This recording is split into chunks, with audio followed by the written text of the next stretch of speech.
Inovasi bisnis digital merupakan penerapan teknologi digital seperti AI, Big Data, Cloud Computing, dan IoT atau Internet of Things untuk menciptakan produk, layanan, proses, atau model bisnis baru yang lebih efisien dan kompetitif. Proses ini melibatkan transformasi strategis agar perusahaan beradaptasi dengan dinamika pasar era digital, termasuk mengidentifikasi peluang dan mengelola risiko adopsi teknologi. Inovasi ini tidak hanya meningkatkan efisiensi operasional, tetapi juga memberikan pengalaman pelanggan unik melalui personalisasi dan kecepatan layanan. Ada pula 4 jenis inovasi. Yang pertama yaitu inovasi produk atau layanan membuat penerapan baru, contohnya yaitu aplikasi super apps. Yang kedua ada inovasi proses, yaitu mengoptimalkan operasi internasional, contohnya otomatisasi rantai pasok dengan IoT atau ERP. Yang ketiga ada inovasi model bisnis, yaitu mengubah cara mendapatkan pendapatan, contohnya yaitu model subscription atau freemium. Dan yang terakhir ada inovasi pengalaman pelanggan, yaitu meningkatkan interaksi pelanggan, contohnya yaitu personalisasi melalui AI. Cari masalah yang memiliki frekuensi tinggi atau sering terjadi dan intensitas tinggi atau dampaknya parah. Adapun jenis masalahnya, yang pertama itu fungsional, terkait kinerja dan efisiensi yang buruk, dan yang kedua emosional, terkait frustasi, kebingungan atau kecemasan pengguna. Selanjutnya kita mengidentifikasi kebutuhan yang bahkan belum disadari atau diartikulasikan oleh konsumen. Contohnya itu kebutuhan untuk mengelola keuangan tanpa perlu datang ke bank, yang kemudian dipecahkan oleh fintech. Kemudian mengidentifikasi tantangan, masalah besar yang dapat diatasi melalui bisnis yang berkelanjutan, contohnya peningkatan sampah plastik yang memunculkan peluang bisnis daur ulang digital. Inovasi harus relevan di masa depan. Cek tren hari ini, apakah solusi kamu memanfaatkan AI untuk hyper personalization, atau apakah Anda membantu para freelancer di gig ekonomi? Jangan melawan arus, ikuti arus teknologi. Tapi apa sih hyper personalization? Hyper personalization adalah konsumen menuntut pengalaman yang sangat spesifik berdasarkan data dan perilaku mereka. Adapun gig ekonomi yaitu peningkatan jumlah pekerja lepas atau freelancer dan individu yang memonetisasi konten mereka. Adapun Web 3.0, Metaverse, dan Blockchain yaitu perpindahan menuju internet terdesentralisasi, aset digital, dan identitas yang lebih terjamin. Adapun konsumen berdaulat atau sovereign konsumen semakin sadar akan isu privasi data, keberlanjutan, dan etika bisnis. Kamu tidak bisa melayani semua orang, lakukan segmentasi. Siapa sih yang paling menderita? Apakah millennials atau UMKM di pedesaan? Buat persona pelanggan ideal kamu, fokus adalah kunci power. Identifikasi target pasar kalian dimulai dari demografis, yaitu usia, pendapatan, dan pekerjaan target pasar kalian. Yang kedua psikografis, gaya hidup, nilai-nilai dan minat. Yang ketiga perilaku, manfaat yang dicari, loyalitas, dan sensitivitas harga. Analisis kompetitor kamu, solusi mereka pasti punya kelemahan. Apakah mereka mahal tapi fiturnya minim atau rumit untuk digunakan? Celah pasar adalah ruang kosong di mana kamu bisa menaruhkan nilai unggul. Analisis 4 poin penting ini pelajari produk, harga, tepat, dan promosi kompetitor. Jadi, tolong diingat ya, inovasi yang sukses adalah kombinasi dari memecahkan masalah mendesak, memanfaatkan tren digital, fokus pada target tepat, dan mengisi celah pasar. Ubah frustasi menjadi cash flow. Juta seminggu. Oke, enak ya, produk digital enak ya. Kalau ini berarti nggak punya produknya, Nggak punya produk. jualan produk orang lain. Produk digital. Nah, enaknya produk digital adalah high margin. Jualan dalam waktu 7 hari ya, semingguan lah. Laku 500 piece. Oke. Harga 1 juta. Hah? Modalnya apa? Syuting sehari 500 juta 500 juta seminggu. Pendapatan 450 juta dalam 3 minggu itu termasuk bagiannya juga ya? Bagian dari itu juga. Oke, enak ya, produk digital enak ya. Nah. Halo, perkenalkan nama saya Salsabila Ahmad Nasibuan, NPM 251104040008. Di sini saya akan menjelaskan terkait perumusan ide dan model bisnis. Dalam menyusun inovasi digital, ada 3 tahap pertama yang menjadi fondasinya. Yang pertama ada perumusan ide, yang kedua penentuan nilai unik, yang ketiga ada penyusunan model bisnis. Nah, yang pertama ini perumusan ide inovasi digital tujuannya untuk menghasilkan konsep inovasi digital yang terpilih melalui proses yang terstruktur. Proses ini meliputi identifikasi masalah, yaitu menemukan masalah atau kebutuhan pengguna, mengumpulkan berbagai ide kemungkinan solusi digital, lalu memilih ide-ide terbaik berdasarkan kelayakan, manfaat, potensi, dan pengembangan, lalu analisis relevansi untuk menilai kesesuaian setiap ide dengan kebutuhan pengguna. Lalu ada penetapan konsep, yaitu menetapkan inovasi digital yang dipilih. Kedua ada penentuan nilai unik atau UVP. Tujuannya untuk mendefinisikan nilai pembeda yang menjadi alasan memilih segmen tersebut, yaitu menjelaskan manfaat inti atau kebutuhan atau nilai utama yang ditawarkan inovasi.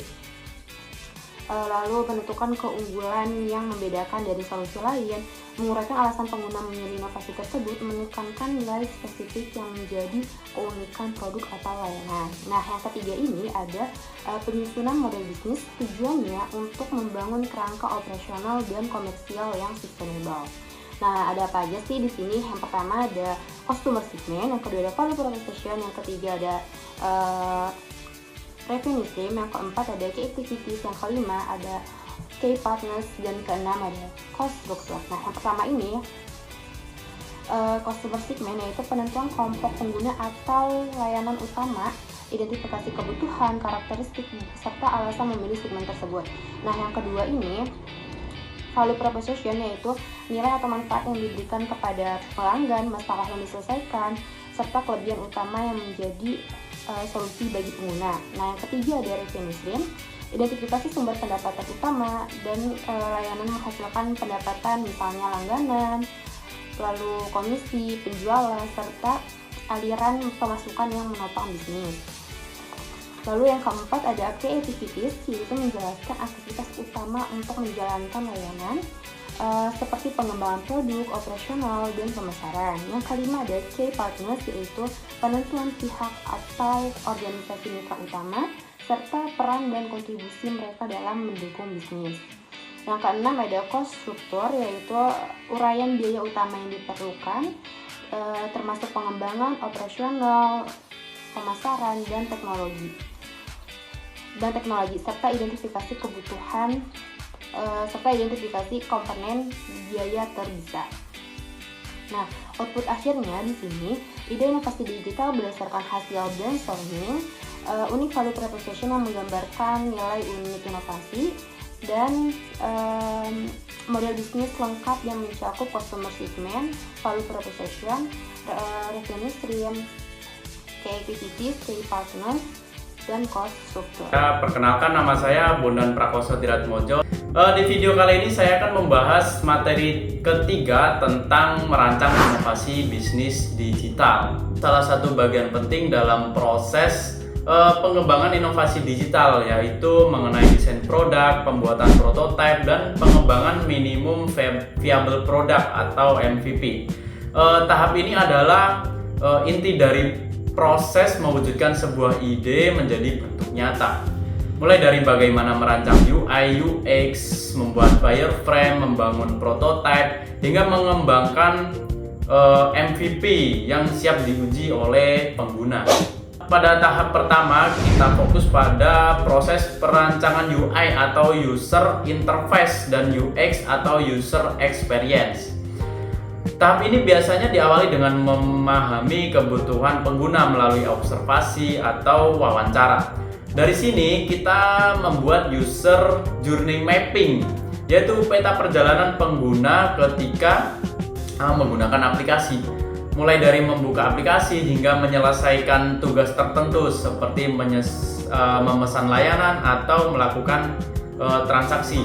Dari journey ini kita kemudian membuat flow system atau alur system yang menggambarkan langkah-langkah yang harus dilalui pengguna. Flow ini harus dibuat sesederhana mungkin, minim klik, dan mudah dipahami tentunya.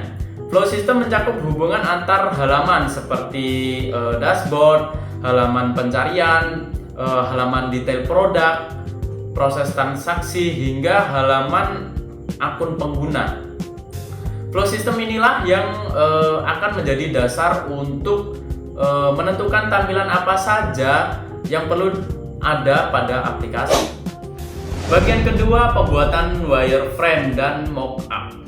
Setelah alur sistem selesai, kita masuk ke tahap visualisasi awal desain melalui wireframe. Wireframe bisa diibaratkan seperti kerangka sebuah rumah. Ia menunjukkan struktur utama tanpa dekorasi. Di tahap ini kita menentukan posisi tombol, navigasi menu, kolom input, dan tata letak informasi pada setiap halaman. Tujuannya adalah memastikan bahwa struktur tampilan sudah mendukung alur pengguna secara logis. Setelah wireframe disetujui, kita masuk ke tahap mockup.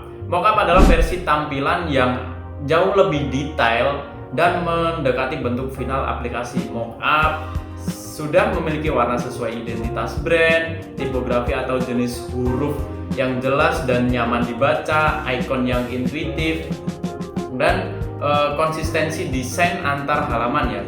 Mockup ini sangat penting karena menjadi acuan visual yang akan digunakan dalam pembuatan prototipe. Bagian ketiga, pengembangan prototipe awal.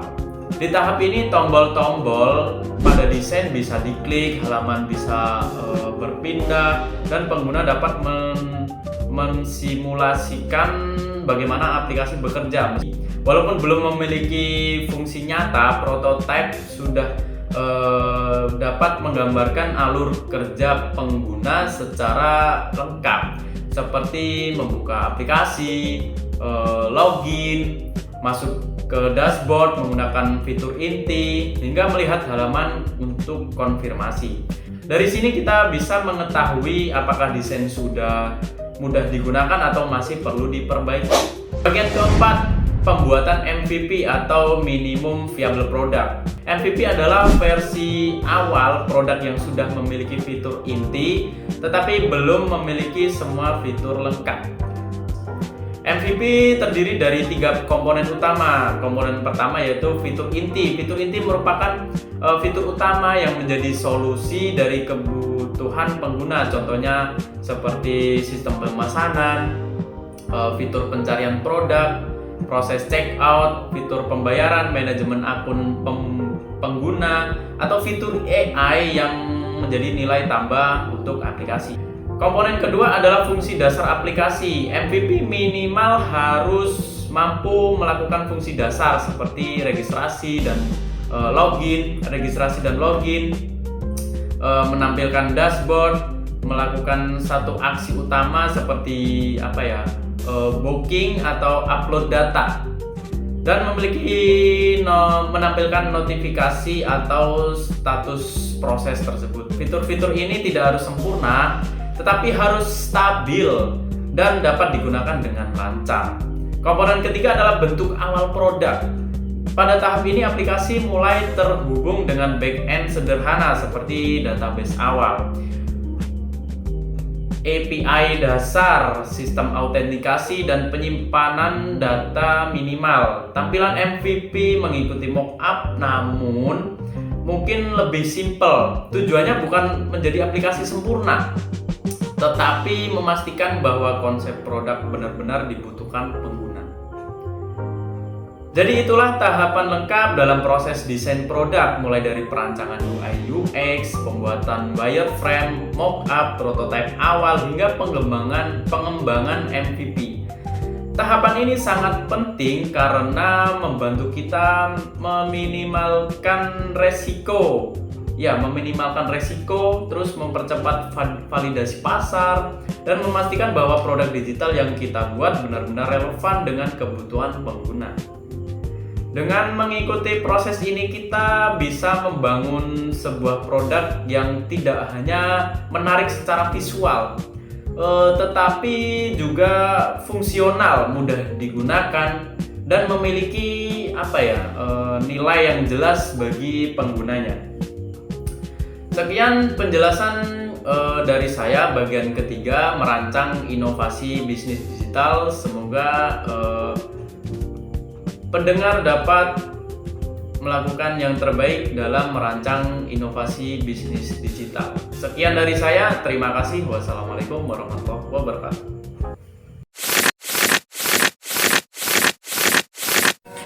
Halo, saya Muhammad Najar Ramadan. Saya mendapat bagian ini, saya akan menjelaskan terkait tahapan uji coba, validasi, serta pengembangan lanjutan dari inovasi bisnis digital yang telah dirancang oleh tim. Tahap ini merupakan proses penting untuk memastikan bahwa produk tidak hanya berfungsi secara teknis, tapi juga memenuhi kebutuhan para pelanggan secara nyata. Pertama, dilakukan proses uji coba atau beta testing. Beta testing adalah proses pengujian sistem yang dilakukan oleh pengguna nyata di luar tim pengembang dengan tujuan melihat bagaimana aplikasi ini digunakan di berbagai situasi kondisi nyata. Pada tahap ini, pengguna diminta untuk menggunakan fitur inti seperti proses login atau pemesanan, transaksi, hingga navigasi menu. Data yang diperoleh dari beta testing membantu mengidentifikasi apakah fitur ini berjalan sesuai harapan, apakah terdapat bug atau error, dan bagaimana tingkat kemudahan pengguna dalam memahami sistem ini. Teman-teman, setelah proses uji coba selesai, langkah berikutnya adalah pengumpulan feedback serta analisis hasil uji. Pengumpulan feedback dilakukan dalam berbagai metode seperti survei digital, wawancara singkat dengan berbagai responden yang paling aktif, lalu pengamatan terhadap pola penggunaan tertentu atau penggunaan aplikasi. Analisis dilakukan untuk mengetahui area mana yang masih menjadi hambatan, seperti contohnya tampilan antar muka yang kurang jelas, lalu navigasi yang terlalu memerlukan banyak langkah, dan juga performa sistem yang terkadang melambat pada jam penggunaan tertentu. Masukan-masukan ini sangat berguna untuk menjadi dasar apakah aplikasi ini sudah memenuhi standar usability dan stabilitas. Langkah selanjutnya adalah identifikasi perbaikan fitur. Pada bagian ini, semua temuan yang kita temui pada hasil uji coba dipilah dan dikelompokkan berdasarkan tingkat urgensi. Contohnya seperti tombol call to action yang kurang terlihat, lalu struktur menu yang terlalu panjang, hingga adanya masalah pada API yang menyebabkan loading lebih lama daripada seharusnya. Lalu juga setiap masalah yang ada pada sistem ini dianalisis apa penyebabnya untuk memastikan bahwa solusi yang diberikan ini benar-benar menyelesaikan akar permasalahan, bukan hanya perbaikan di permukaan. Seperti itu. Setelah perbaikan diidentifikasi, barulah kita melakukan proses iterasi pengembangan lanjutan, di mana iterasi ini mencakup pada penyempurnaan UI dan UX dengan memberikan tampilan yang lebih ringkas dan juga mudah dipahami, lalu memperbaiki stabilitas sistem melalui optimasi performa backend, dan juga menambahkan fitur-fitur penting seperti hal yang notifikasi proses, pop-up konfirmasi, dan juga mekanisme auto retry ketika permintaan API gagal. Tujuan iterasi ini adalah menciptakannya pengguna yang memiliki pengalaman yang jauh lebih nyaman, responsif, dan konsisten. Secara keseluruhan, tahapan uji coba, validasi, pengembangan lanjutan merupakan hal yang sangat penting sebelum produk ini dipublikasikan secara luas. Dengan serangkaian pengujian, pengembang dapat memastikan bahwasanya produk ini tidak hanya berfungsi dengan baik secara teknis, tetapi juga mampu memberikan nilai yang nyata, lalu juga mudah digunakan, dan juga mampu menjawab kebutuhan para pelanggan. Dengan demikian, produk memiliki kesiapan yang sangat matang sebelum memasuki proses launching resmi. Halo, saya Delia Fauzi Rahim. Saya akan menjelaskan materi mengenai infrastruktur pemasaran digital dan launching.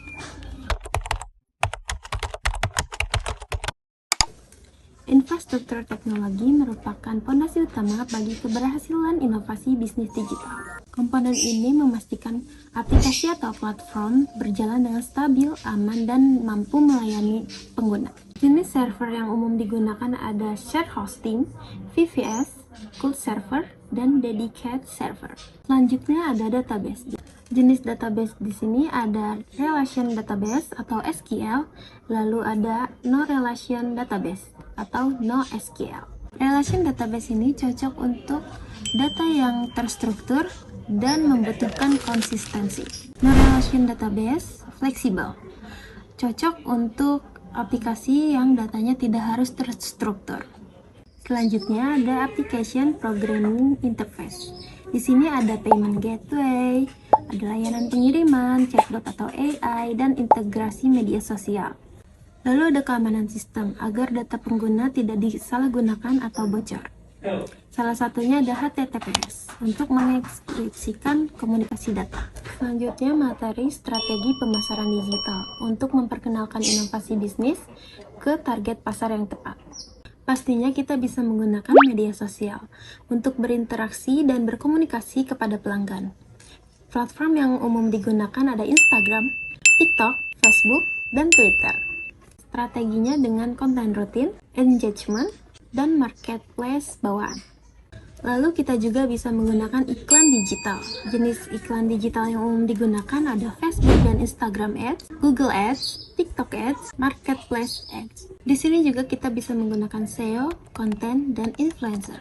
SEO atau Search Engine Optimization itu untuk mengoptimasi website agar muncul di Google. Lalu kita juga bisa konten marketing, ada blog, artikel, dan edukasi. Dan juga kita bisa membangun kepercayaan dan memberikan nilai tambah kepada pelanggan. Influencer marketing, seperti kolaborasi dengan konten kreator, bentuknya seperti review produk. Pakai yang cotton candy, wanginya enak banget. Nah ini udah kan tuh tinggal ditungguin kering ya. Ini udah mulai kering nih. Dia bagus tuh untuk merefleksikan kulit wajah, mencerahkan dan pastikan memilih influencer yang tepat untuk target pasar. Selanjutnya ada strategi peluncuran atau launching. Ini berfungsi untuk memperkenalkan produk secara resmi. Tahapannya itu ada pre-launching, launching day, dan post-launching. Di dalam pre-launching ini ada beberapa tahap, yaitu tester ke media sosial, pendaftaran early access, uji coba terbatas, dan kita juga harus mengumpulkan feedback awal. Lalu di dalam launching day ini kita bisa merilis resmi website atau aplikasi dengan memposting apa yang kita jual.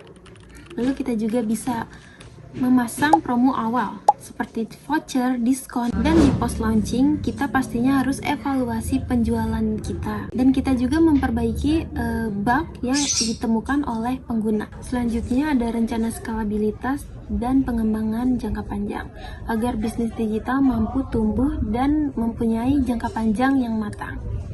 Ada 3 rencana pengembangan. Yang pertama, skalabilitas teknologi, yang kedua, skalabilitas bisnis, dan ketiga, pengembangan produk berkelanjutan. Skalabilitas teknologi ini digunakan code agar mudah scaling up atau down. Lalu untuk memperbaiki arsitektur aplikasi dan optimasi database. Skalabilitas bisnis ini yang pertama untuk menambah fitur baru sesuai kebutuhan pasar. Lalu yang kedua, ekspansi pasar dari regional, nasional ke internasional. Yang ketiga, untuk menambah channel pemasaran dan pastinya untuk kerjasama dengan mitra bisnis. Lalu pengembangan data berkelanjutan. Kita itu menggunakan data pengguna untuk riset pengembangan. Lalu kita juga menyediakan layanan pelanggan responsif dan inovasi berkelanjutan sesuai tren teknologi seperti IoT, Big Data, dan AI.